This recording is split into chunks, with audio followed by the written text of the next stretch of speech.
Көп жылдык тарыхы бар мына ушул стиль көрүп турган айыл бул Баткен районунун Зардалы айылы.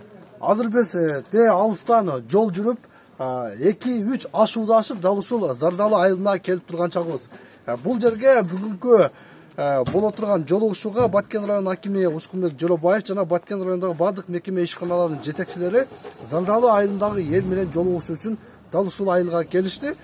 Бул жердеги жашаган элдин эмне көйгөйү бар, баарын сиздер ушул чыгарылышан толугу менен көрөсүздөр.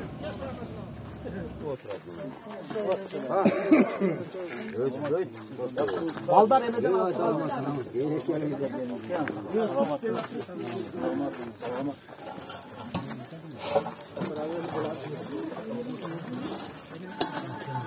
Ханаумен,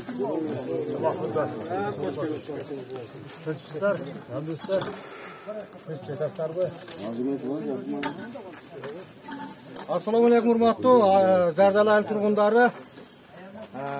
Сиздерге бүгүн Баткен районунун акими баш болуп Ушкунбек Имамалиевич Баткен районундагы бардык структуралардан бирден жетекчилерин же болбосо орун басарларын алып келди. Мына Ушкунбек Имамалиевич биздин Баткен районунун акими, РООдунун начальниги Алмазбек Тилебаевич, немен тааныстар, кечитен бери сиздерге кызмат кылып, сиздерден неме кылып атат, Арапованы. Арапов Максуевич. Баткен облустук ишчи башкарманын жетекчиси жана сиздер менен тааныштым. Азыр бул отурумдан кийин дагы чоң отуруп сүйлөшөбүз. Ветеринария департаментinin başçısı Erkinbek Musaевич, МЧС'in начальниги Турат Мырза, кыргызча айтайын, а? РЭС'тин начальниги Болот Мырза, ДЭП'тин башкы инженери Алымбек Мырза. Калгандар дагы бар.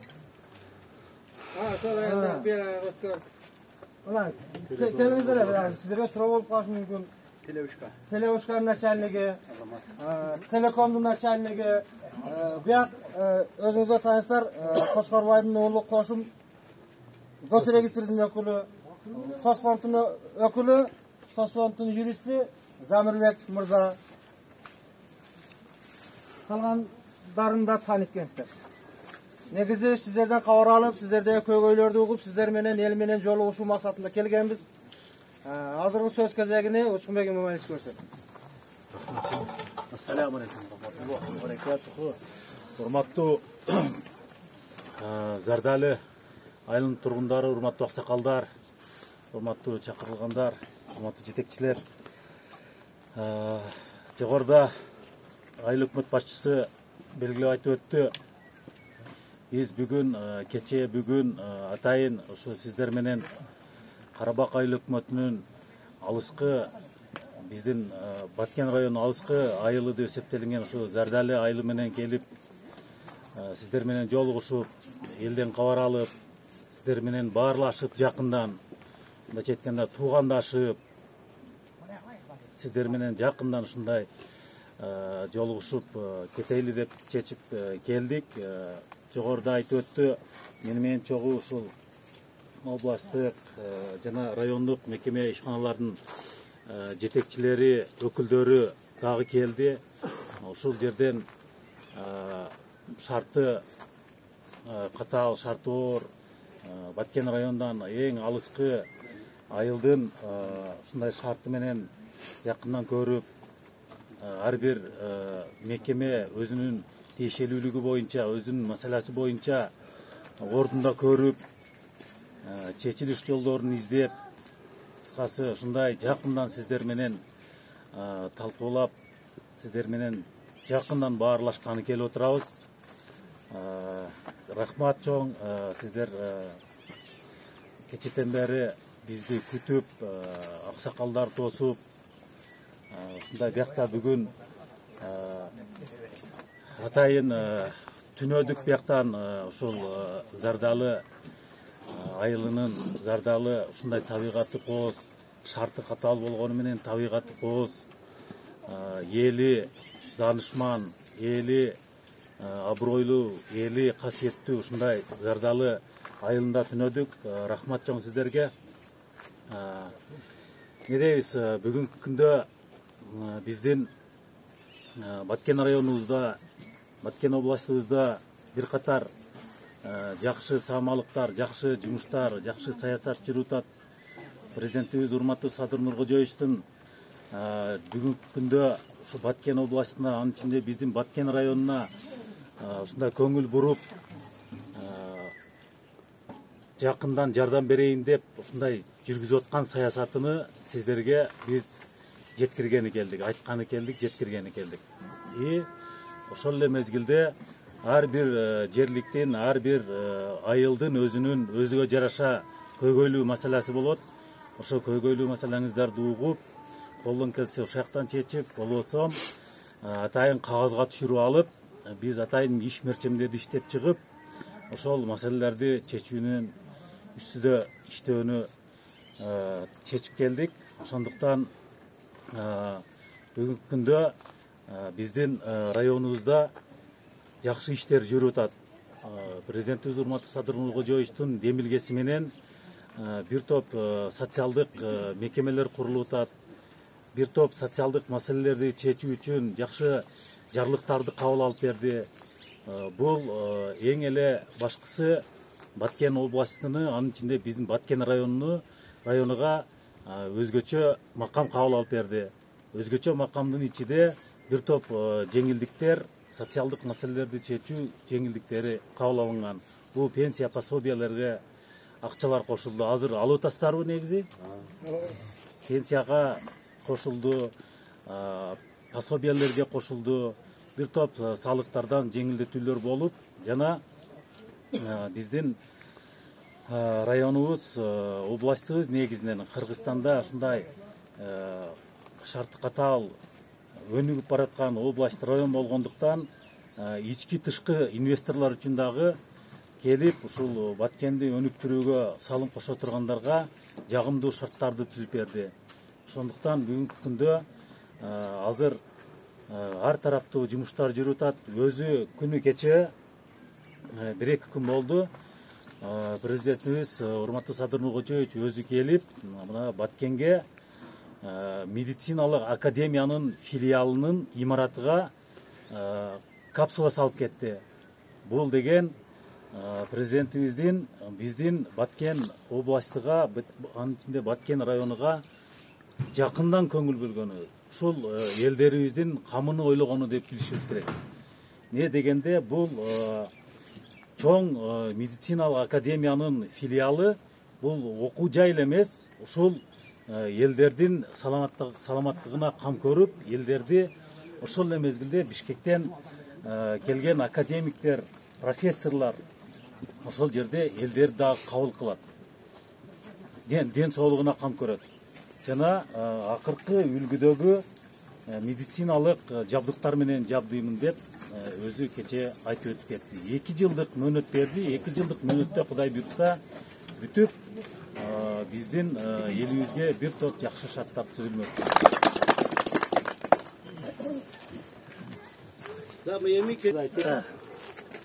Beş yerin turunun Musa Yılsak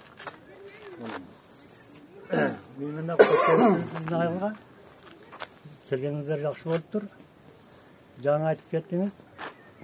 Pensiya пособия алып атасыздарбы деп. Бизде 62 айлыга кошулсуздар. Зардалыбы?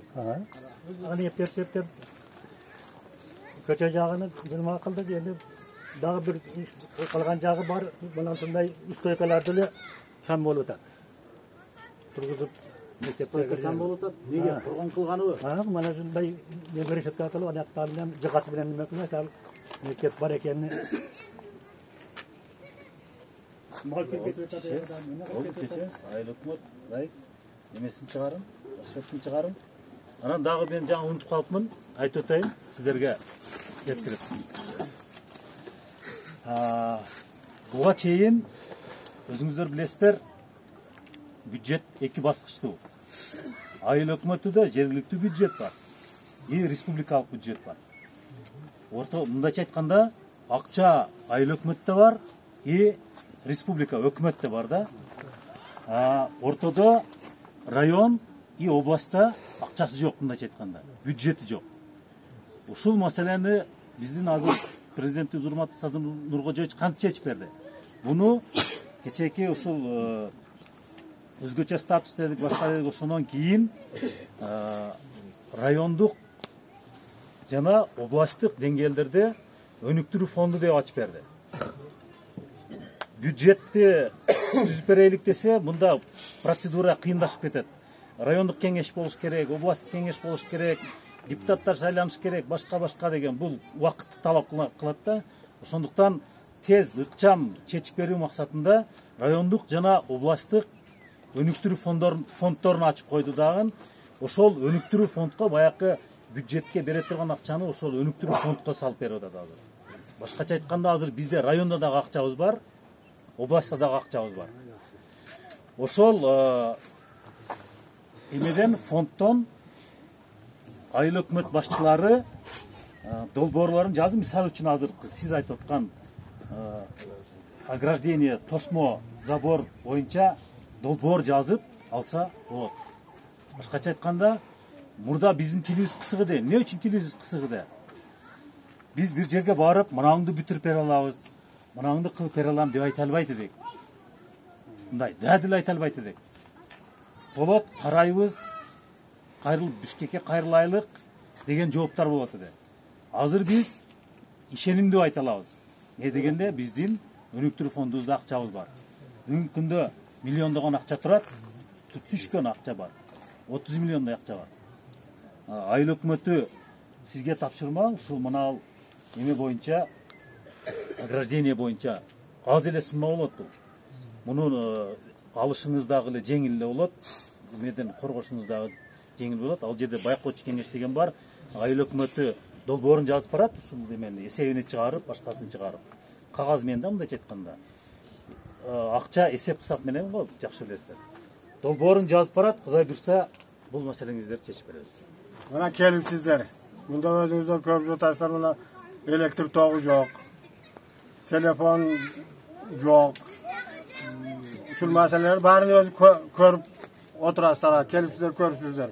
Энди мына жетекчилерди ham алып келипсиздер, мына жолду да өзүңүздөр көрүпсүздөр, бул даңгыны да көрүпсүз. Енді сіздер немелер қылабыз деп келдіңіздер мұны? Шunu айтыңыздар, бізге қойса бәріне бүтіріп бер дейміз да. Бәріне алып келіп берді, бүтіргілі не келдіңер дейміз. Сіздер енді келдіңіздер, не қылып бересіздер мұна көрдіңіздер, шартыны, бардығыны. Мұна қышта жол тоқтап қалады. Мұна даңғыда 1-3-4 адамымыз өлді, малды айтпайлы қоялы, ешеғат, пада, uçuğuyla öldürdü onu esev yok. Adamlarımızdan, saldatlardan biri öldü. Uşul yolda orada da sal kengeytip, maşina yolda ama hazır biz geldik. Hiç bir Caylo komitetin traktörü jürot sürüp gelmeptir. Ananda Kaşka su degen suyumuz var. O yerde hakimdar tığılıp öttü de biri ayttı. Zor ötüp gitti. Sağır menen geldik de biz de su az iken biz jengil ötüp geldik. Yani şulardı gözünüzler gördünüzler bizi süylötmeyle mananday iş kılalabız kılıp bereli elgede ve aytsanızlar olur da. Oldu. Doğru ayttınız. Biz tığılbayla öttük. Yok bayakı MTS tığılı öttü.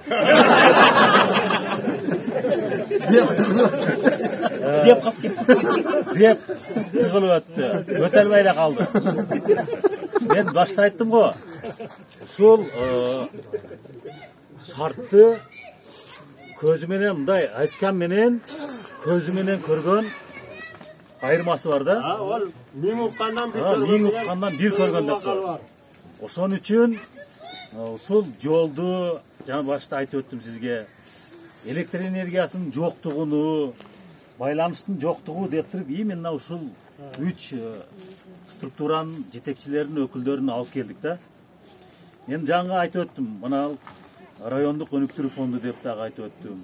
Азыр мына эмени бул жол өзү соккан зардалы деп дептин балансыда да азыр бул өкүлдү угабыз мына жол боюнча кандай немесини.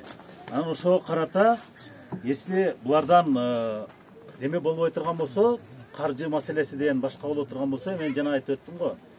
Эмеден дагы өнүктүрүү фондунан дагы акча карап жардам беребиз. Жолду чындыгында мен бул жолдон жүрбөгөн эдем, айттым го сизге. Мен биягынан пешком жүргөм, вертолет менен жүргөм. Мен именно ошол жолду көрүш үчүн мен дагы ошол жактан келдим атайын. Жолду көрдүк.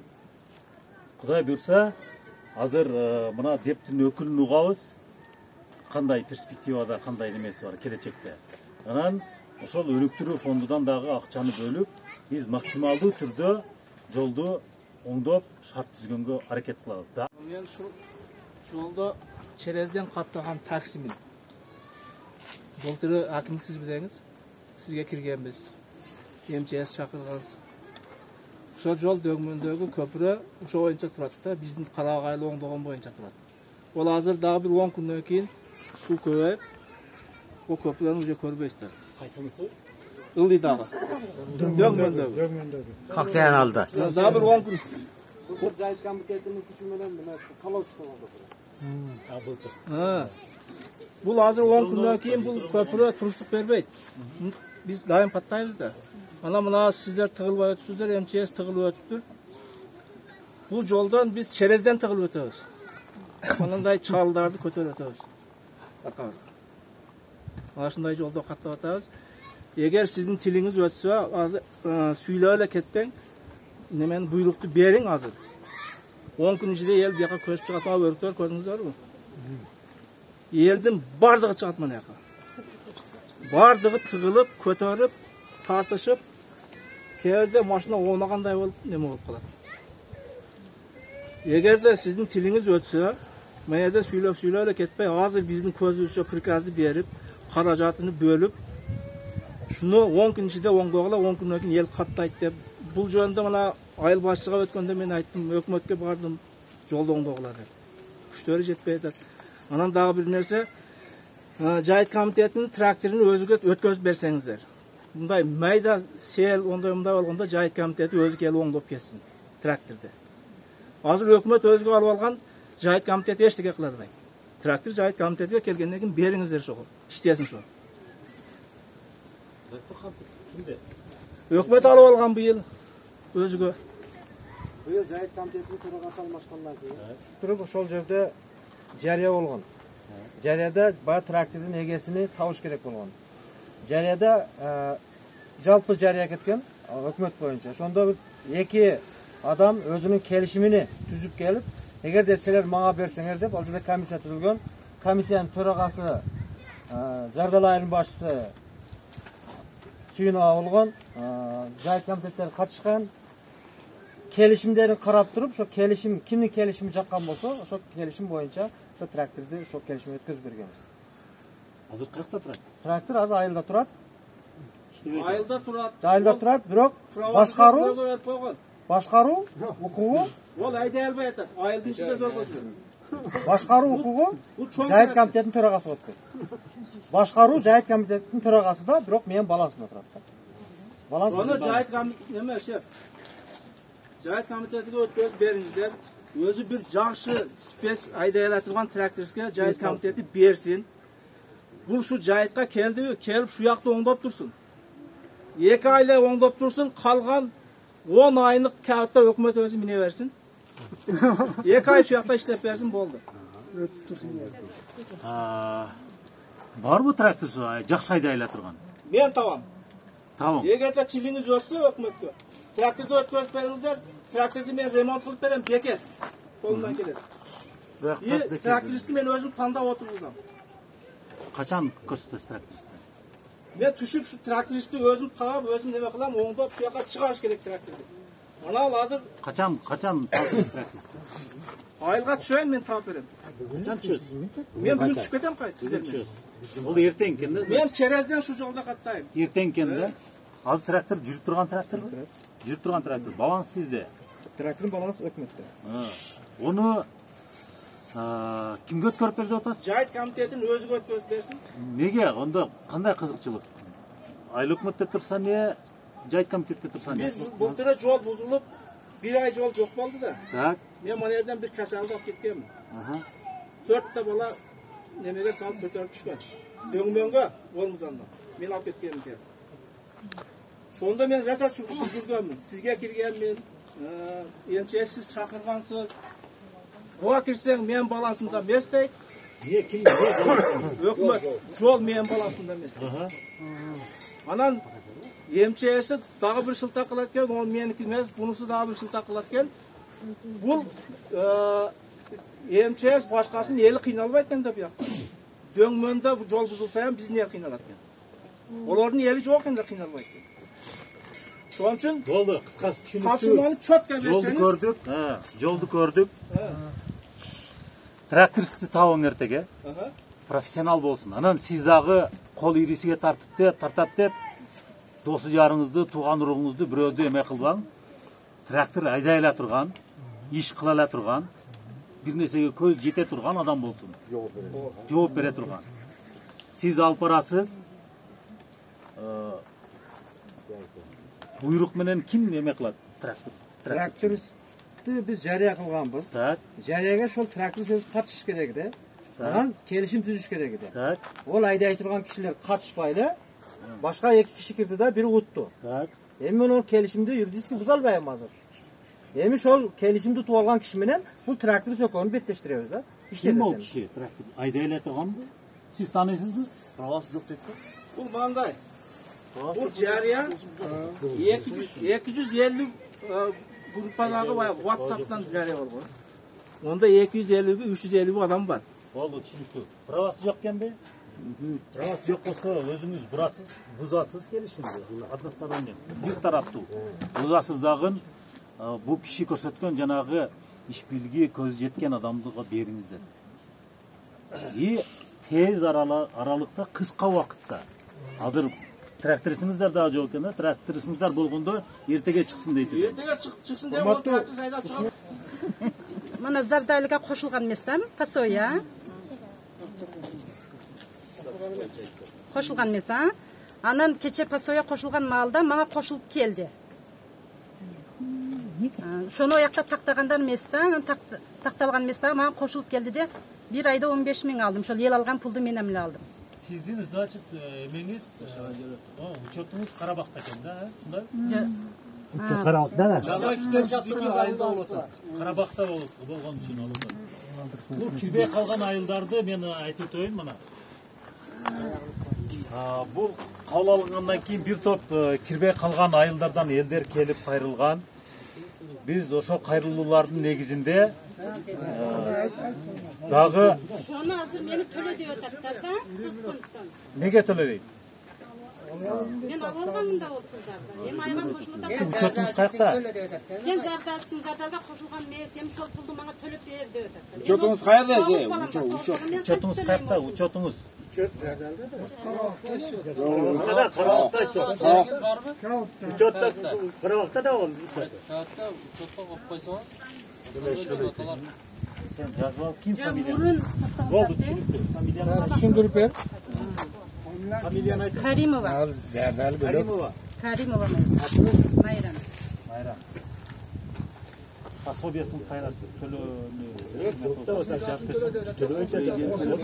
Зардалы айынын тургундары, урматтуу жетекчилер. Мен атым Алымбек, мен номер 2 жол төлөө мекемесинин башкы инженери боломун. Сиздерге белгилүү болгондой, Сок-Кен Зардалы автожолу Дептин балансында жалпы 85 чакырым узундугу 85 чакырым. Ушуга чейин негизи Деп өзү күчү менен 44 чакырым гана телеп жүргөн ушул жылга чейин.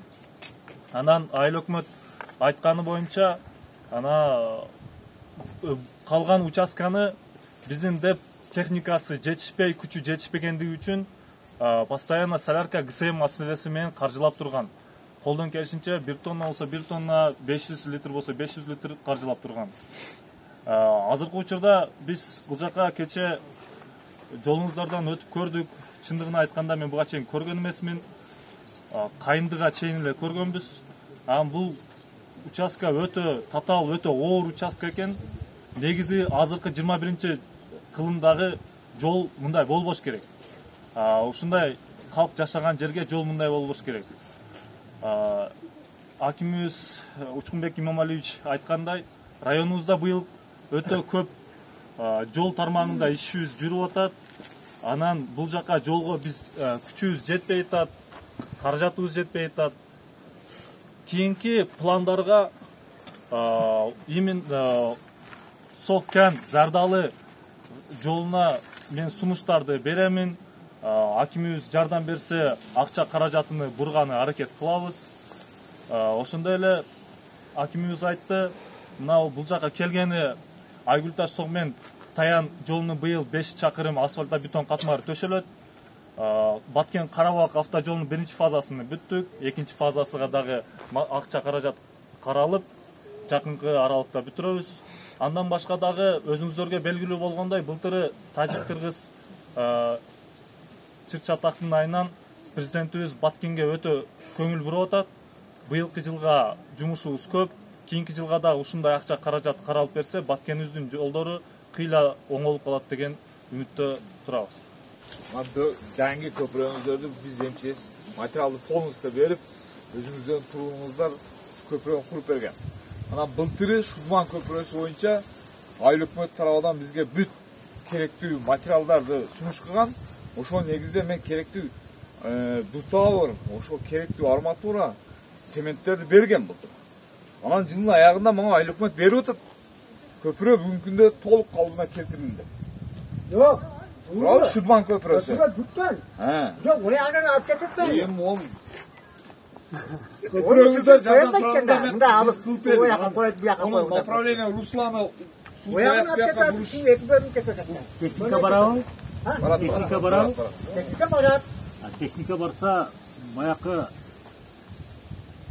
жайыптын техникасы келгенде bu направление суду vuruş gerek de köprünün içine getirip bu köprüye çeynle başka ketip de hazır mı?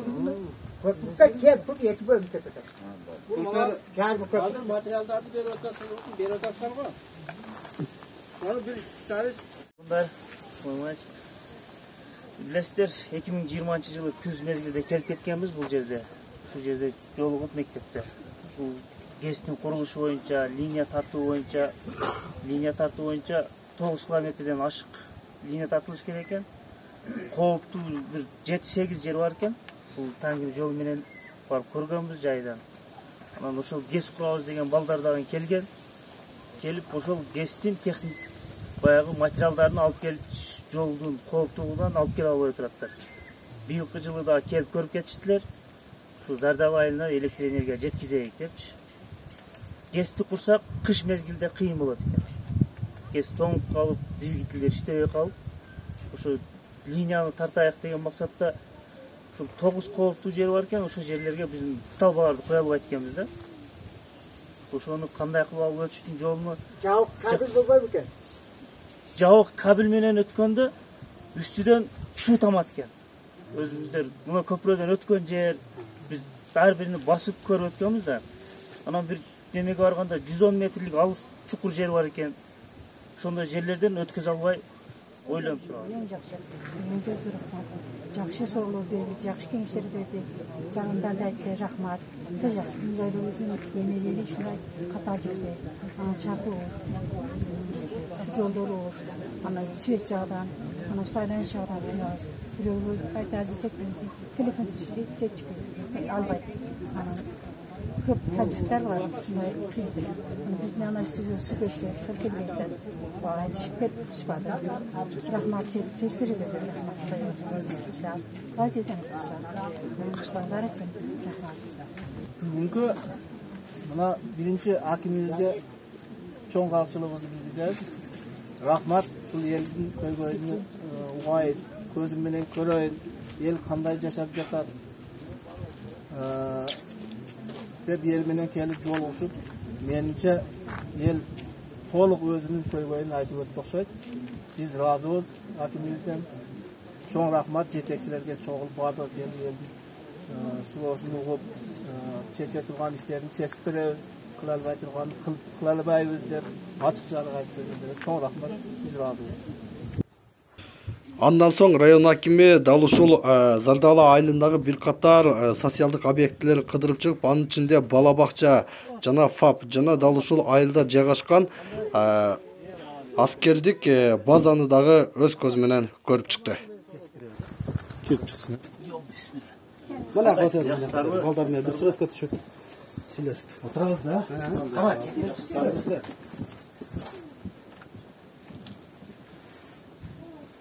Қалай, командир?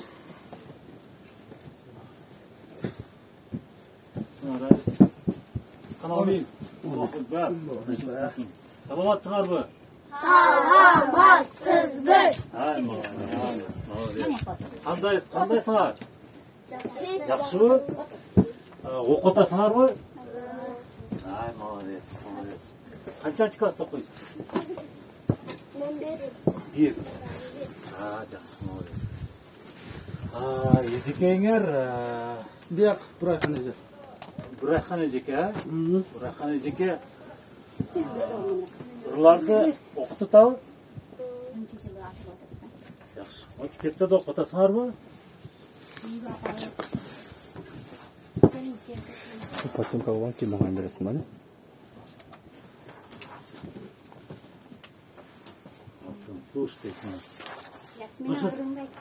Kitapta оқышыңар керек та?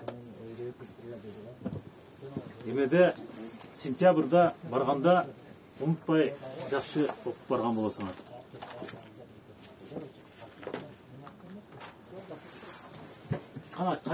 Қайсырды айтып барады? Сары чымчық болайын, сары гүлге қонайын, атам апам орыс, өзім доктор болайын.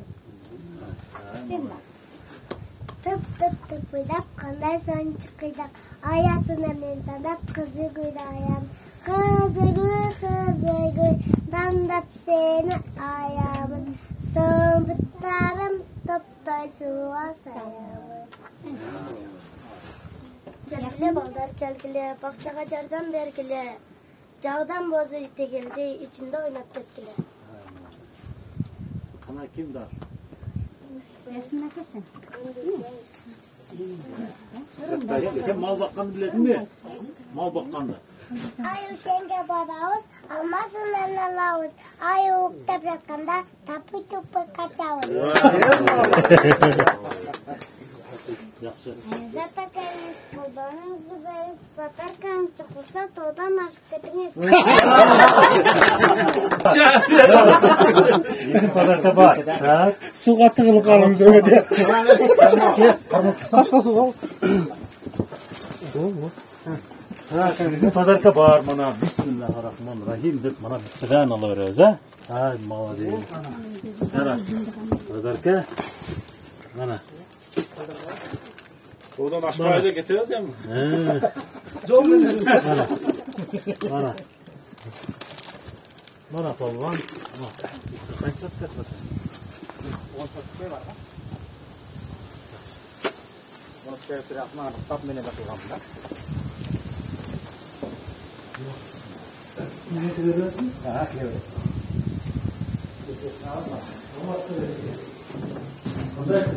Manayınız жақсы mı? Ha, жақсы. Kaçaktan beri gelip iş başladınız? Bir ay oldu. Buğa çeyin? Buğa çeyin, okudu bütüp bizelim. Жақта өзіңіз дағдалдансыз ба?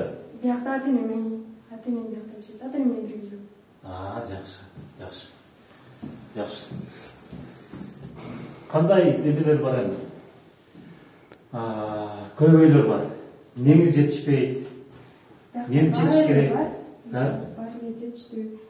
Біздің сүйіні чоң рахмет. Барын алып келіп, бет барын одырыстып қойдық бұл жаққа. Мен де бұға чайын келіп көргімісін да, ешке керек болмайды. Келіп көрдім, бұл жақта бар, ешкерде қалатын кечен алып келіп қойғанда, сурет келсе, қалатын не өшті.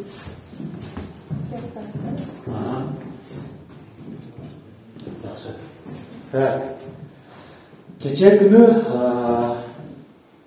медиктердің атайын тоғы келіп кетті.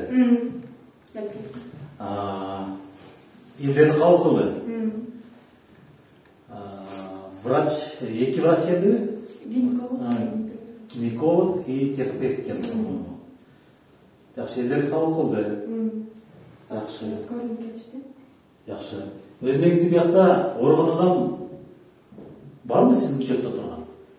Азыр андай жок. Укол алып, кастан назначение кылып, анан уколун алып кана бар. Больницадан өздөрү назначение кылып, уколдорун алып келип, бул жактан алып жашайт да ушул жакта. Негизи бул жерде жашаган эрте көп оорубайт да. Абасы таза. Демеси жаратылышы жакшы. Анан биякта инвалидтер жок да, каттоодо турган. Анан Ушунбай Иманалиевич биз өтө белгилеп айтып кетишибиз керек. Өткөндө губернатордун чогулушунда ошол райондор менен жолугушканда биз ушул көйгөйдү айттык. Ушул жолдун алыстыгынан, ушул айлыктын аздыгынан эч ким чыгып иштебей жатат. 2 жылдан бери жок деп, анан ал тапшырма берип, анан ушул биздин областтык башкармалыгы медицина ошол замы бар экен талдай деп. Ошол мен чечем деп, ошол арзыбектер болуп чечти. Мына азыр мына бир кылып берди, айлыгы көбөйдү. Азыр мына элге кызмат кылып иштеп жатат. Бир айдан бери Кудай калса. Демеги Абдикарим Карбековичке рахмат айтыңыздар.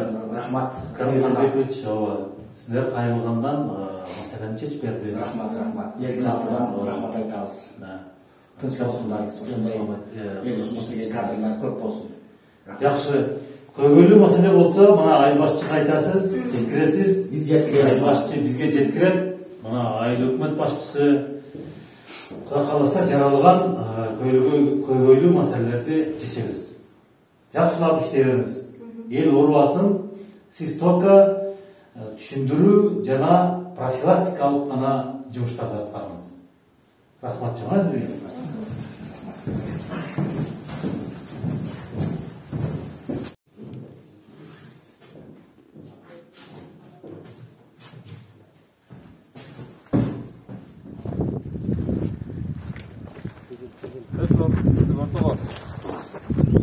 Улус аким Майырканат Абдуллаев атындагы Коргон чек ара ставасынын өздүк курамы боюнча бизде Коргон чек ара ставасынын башчысы капитан Абдуллаев.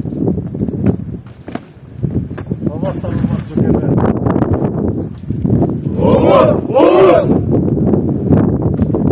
Эркин тур.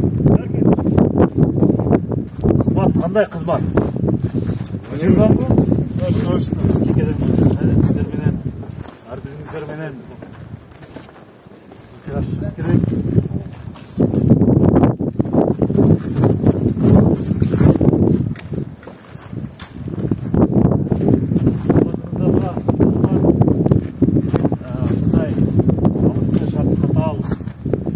Жерлигибизде отастар биринчиден сиздерди ушундай патриот кылып тарбиялаган ата энеңиздерге рахмат биринчиден, экинчиден өзүңүздөргө рахмат. Ушундай жаш курагыңыздарда келип ата мекен үчүн ата мекенге кызмат кылайын деп кызмат кылып атасыздар. Кызматыңыздарга рахмат, кызматыңыздарга Алла таала ыраазы болсун. Жаман кызматыңыздарды кылып, ата энеңиздердин алдыга жетип, мындан кийин дагы өзүңүздөрдүн тармагыңыздар боюнча өзүңүздөрдүн способностька карата ушул эли жерге кызмат кылып